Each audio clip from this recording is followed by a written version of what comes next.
Bismillah. Assalamualaikum warahmatullahi wabarakatuh. Alhamdulillahi rabbil alamin. Allahumma salli wa sallim wa barik ala nabiyyina Muhammadin wa ala alihi wa sahbihi ajma'in. Amma ba'du. Allahumma inna nas'aluka hayatan thayyibah wa na'udzu billahi min su'il khatimah. Teman-teman yang semoga Allah Subhanahu wa taala melapangkan hati kita, memberikan kebahagiaan dalam kehidupan kita, dan menjauhkan dari diri kita kesyirikan, kemunafikan, dan setiap akhlak yang buruk. Tentu kita semua hari ini memiliki kesamaan, bahwa kita lagi mendapatkan ujian yang bisa dikatakan ujian paling berat di abad modern ya. Ketika kemudian kita sudah memasuki setengah atau melebihi setengah daripada bulan Ramadan, kemudian sebagian besar kita belum mendapatkan kesempatan untuk sholat di rumah Allah Subhanahu wa ta'ala. Tentu ini adalah sebuah kesedihan yang sangat besar. Ditambah pikiran kita karena mungkin kondisi ekonomi, kondisi kejiwaan, kondisi keluarga, kondisi banyak hal yang terjadi, menjadikan kita selalu bertanya sampai kapan musibah ini akan kemudian hilang dan pergi. Ini adalah kondisi manusia di zaman ini, di era ini, karena kemudahan teknologi, karena kecanggihan teknologi, manusia di zaman ini sangat mudah untuk berpindah-pindah, baik dengan pesawat, baik dengan kendaraan bermobil, bermotor, dan sebagainya. Namun di hari-hari yang demikian, semua ini menjadi sulit. Akhirnya kemudian ini berdampak pada kehidupan kita secara umum, bahkan di hari yang biasanya menjadi hari kebahagiaan seperti hari mudik atau hari-hari lebaran, justru malah kita mendapati kondisi yang berbeda. Saya ingin sampaikan sama teman-teman sekalian, ada satu perbedaan yang harus dipahami. Kalau hal ini kita tidak pahami dengan baik, kita akan menjadi orang yang tidak bisa sempurna dalam menikmati kehidupan. Apa itu? Jangan mengikat kebahagiaan dalam kehidupan dengan orang lain atau dalam kondisi kehidupan. Karena kalau demikian, kita akan selalu merasa bosan, akan kemudian mudah sakit hati, akan kemudian mudah menjadi orang yang hilang ketenangan dalam kepribadian. Saya ingin contohkan, apabila Anda hari ini hidup memiliki anak-anak, memiliki pasangan yang baik, kita sadari atau tidak, suatu saat nanti pasangan kita atau anak-anak kita pasti akan meninggalkan kita, baik karena mungkin sekolah atau pekerjaan atau bahkan kemudian kematian. Ini pasti dan tidak mungkin tidak. Kalau kita dari sekarang terlalu mengikat kebahagiaan kita harus dengan orang lain, maka ketika kita mendapatkan kondisi tersebut, kita akan menjadi orang yang sangat stres atau akan sangat menderita dalam kehidupan. Sama kemudian halnya dengan seseorang yang mengikat kebahagiaannya dengan kondisi hidup. Misalkan dia kalau hidupnya lapang, dia akan bahagia. Kalau uangnya banyak, kalau kemudian dia bebas ngapa-ngapain, kemudian dia akan bahagia. Tiba-tiba kemudian dia mendapatkan kondisi seperti saat ini, misalkan dia susah bergerak, dia susah mendapatkan uang. Lantas kemudian dia akan merasakan kesengsaraan dari kesengsaraan. Inilah yang kemudian menjadi nilai besar tauhid. Inilah yang menjadi nilai besar bagaimana seorang hamba mengikat kondisi pribadinya kepada Allah. Misalkan saya misalkan punya kebiasaan kalau Ramadan harus di Indonesia. Dan saya merasa mudah karena mungkin puasanya sebentar ya, karena tropis, kemudian juga nggak begitu panas, nggak seperti di Arab begitu misalkan.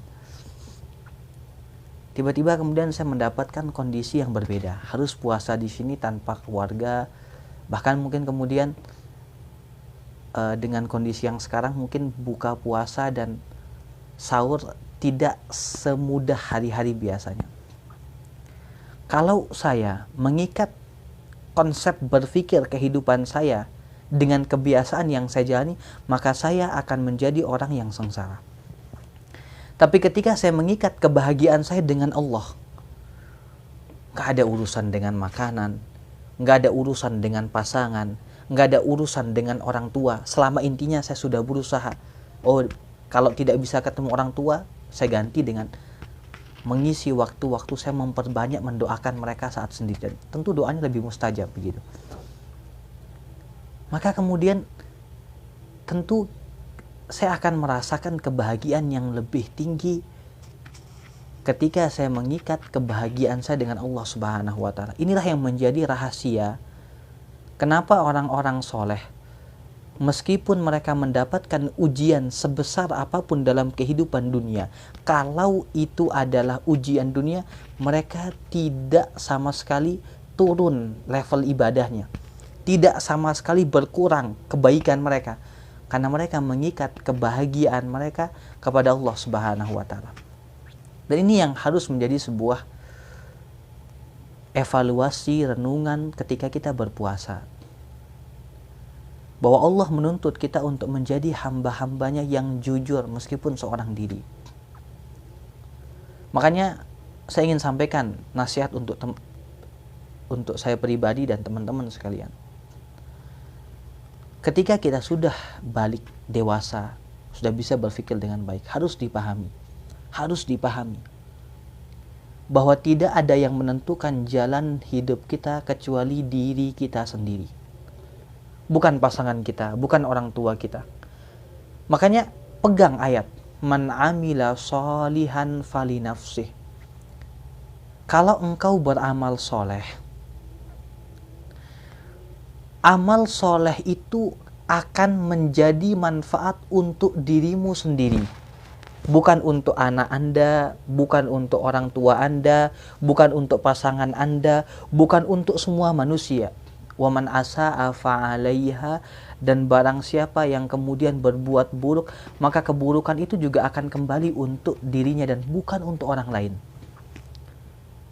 Wala taziru waziratun wizra ukhra, dan seseorang tidak akan membawa beban dari dosa orang lain. Dia sendiri yang akan bertanggung jawab. Dan Allah mengulang ayat-ayat ini dalam banyak ayat. In ahsantum ahsantum li anfusikum. Kalau kamu berbuat baik, kalau kamu ikhlas, kalau kamu sabar, semua yang kamu lakukan dari kebaikan ini akan kembali untuk dirimu, bukan untuk orang lain. Wa in asatum falaha, dan kalau engkau kemudian berbuat baik, berbuat buruk, maka juga akan kembali untuk dirimu sendiri. Tapi kenapa kita susah untuk merasakan ayat ini? Karena kita mengikat keikhlasan kita untuk orang lain. Karena kita mengikat amalan kita untuk orang lain dan bukan untuk Allah. Demi Allah, apakah seseorang akan merasa bosan kalau kemudian dia beramal soleh untuk Allah? Ini pertanyaan mendasar sekali. Tidak mungkin, teman-teman sekalian. Kenapa banyak orang yang ketika kemudian dalam kondisi susah demikian, futur itu lemah semangatnya untuk beribadah? Karena dia tidak terbiasa ikhlas dalam beramal. Dia tidak terbiasa memperbanyak amal soleh saat sendirian, sehingga dia merasa garing, merasa kering ketika kemudian dia beribadah seorang diri. Teman-teman sekalian, di antara level tertinggi dalam ibadah yang ada dalam Ramadan, dan pada umumnya hari-hari kehidupan seorang hamba, itu disebut namanya i'tikaf. I'tikaf itu pengertiannya yang benar, bukan sekedar orang yang berdiam diri untuk beribadah di masjid, bukan. Makna yang diinginkan syariat dalam beriktikaf adalah seseorang yang menyendiri untuk beramal soleh. Dia memutus hubungannya dengan dunia yang biasa dia laksanakan.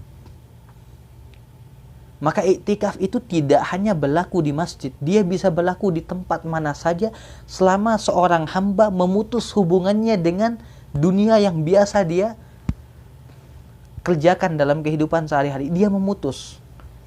Saat ini adalah iktikaf terbaik. Adalah kondisi terbaik bagaimana seorang hamba mengatur dirinya. Demi Allah, kalau seorang hamba yang hari-hari ini banyak waktunya dalam kesendirian, memandang kesendiriannya sebagaimana kondisinya nanti di alam kubur, kemudian dia banyak menangis kepada Allah, kemudian dia banyak bertaubat kepada Allah, banyak beristighfar, banyak beramal soleh, mengikhlaskan diri kepada Allah dalam menghamba, demi Allah dia akan menjadi orang yang sangat bahagia dalam kehidupan dunia, dan dia akan merasakan kebahagiaan yang terbesar ketika malam pertama di alam kubur. Makanya teman-teman sekalian, kalau kita bosan dengan kebaikan, pandangilah dan pikirkanlah bahwasanya kesendirian kita akan menjadi sebuah hal yang pasti ketika kita meninggal dunia. Dan malam pertama yang ada di alam kubur adalah malam yang menentukan kesengsaraan yang abadi atau kebahagiaan abadi, dan itu bergantung kepada bagaimana kita mengisi kesendirian kita di hari-hari ini. Teman-teman sekalian, Ramadan adalah momentum untuk mendidik diri. Kalau kita tidak ingin mendidik diri kita sekarang dengan memperbanyak membaca kalam ilahi, dengan memperbanyak untuk merenungi tentang hakikat kehidupan, dari mana kita berasal, kemana kita akan pergi, untuk apa kita diciptakan, kenapa kita ada di muka bumi, kapan kita akan kemudian mendapatkan pelajaran. Teman-teman sekalian, terkadang saya pribadi sudah merasa banyak mendengar nasihat, baik dari bacaan, tulisan-tulisan di media sosial, video, nasihat dan sebagainya. Yang kurang dalam kehidupan kita adalah bagaimana kita mengamalkan nasihat dalam kehidupan. Waktu ini sebentar sekali. Ketika nanti wabah ini akan Allah angkat dengan waktu yang pasti ada waktunya, sebagaimana malam yang terasa panjang ketemu juga dengan terbitnya matahari di waktu pagi. Siang yang terasa panas ketemu juga dengan malam yang dingin. Ini kehidupan demikian. Terasa panjang karena kita tidak mengisi dengan kebaikan. Terasa membosankan karena kita tidak mengikhlaskan diri kepada Allah. Saya ingin sampaikan, kita baru berapa bulan sih? Anggaplah 3 bulan. Nabi SAW ketika diboikot oleh penduduk Mekah, dan lebih kejam daripada kondisi yang kita rasakan, itu 2 tahun setengah, sampai kemudian baginda Nabi SAW makan rumput yang berduri, dan itu dirasakan oleh semua sahabat dalam peristiwa yang terkenal, itu pemboikotan orang-orang kafir Quraisy kepada Rasulullah dan Bani Hashim.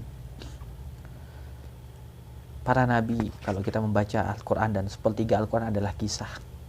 Coba baca tuh kisah Nabi Yusuf dalam surat Yusuf. Ahsanal qasasi bima auhayna. Berapa lama beliau di penjara, berapa lama beliau menjadi budak. Seseorang yang tidak sabar dengan masalah, maka dia akan bertambah masalah dalam kehidupan. Seseorang yang terlalu banyak bertanya kapan dan kenapa, maka mereka tidak akan pernah menikmati arti daripada proses kehidupan. Orang-orang yang besar, orang-orang yang tahu arti perjuangan dalam kehidupan, menganggap ini sesuatu hal yang biasa. Karena mereka sering merasakan hal ini. Dan tidak perlu ditanyakan kapan dan kenapa. Karena waktu yang akan menjawab.